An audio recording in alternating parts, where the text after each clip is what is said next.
നഷ്ടപ്പെടും എന്നറിഞ്ഞിട്ടും പ്രണയിച്ചിട്ടുണ്ടോ? ഒരിക്കലും സ്വന്തമാകില്ല എന്നറിഞ്ഞിട്ടും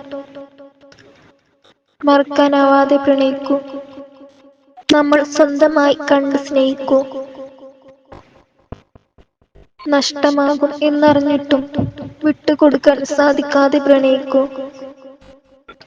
സ്വന്തമാകും എന്ന പ്രതീക്ഷയിൽ ആ സ്നേഹത്തിന്റെ ആഗ്രഹം കൂടും.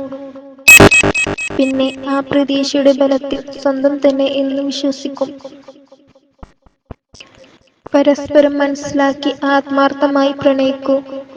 പിന്നെ ചെറിയ കുറുമ്പുകളും വാശികളും പിണക്കങ്ങളും, പിന്നെ ഒന്നിക്കാൻ കഴിയില്ല എന്ന് അറിയുമ്പോൾ പിരിയാം എന്ന് പറയും. എന്നിട്ട് പിരിയാൻ ആവാതെ അടുക്കും. ഏറ്റവും ഒടുവിൽ എല്ലാ പ്രതീക്ഷകളും നഷ്ടമാകും. നമ്മുടെ സ്വന്തമായി കരുതിയത് മറ്റാർക്കോ സ്വന്തമാകുന്നത് കാണേണ്ടി വരും. നഷ്ടപ്പെടും എന്നറിഞ്ഞിട്ടും സ്വന്തം ആണെന്ന് എന്തിന് കരുതി എന്ന് ചിന്തിക്കും. ജീവനോളം കരുതിയവരെ മനസ്സില്ലാ മനസ്സോടെ വിട്ടുകൊടുക്കാം.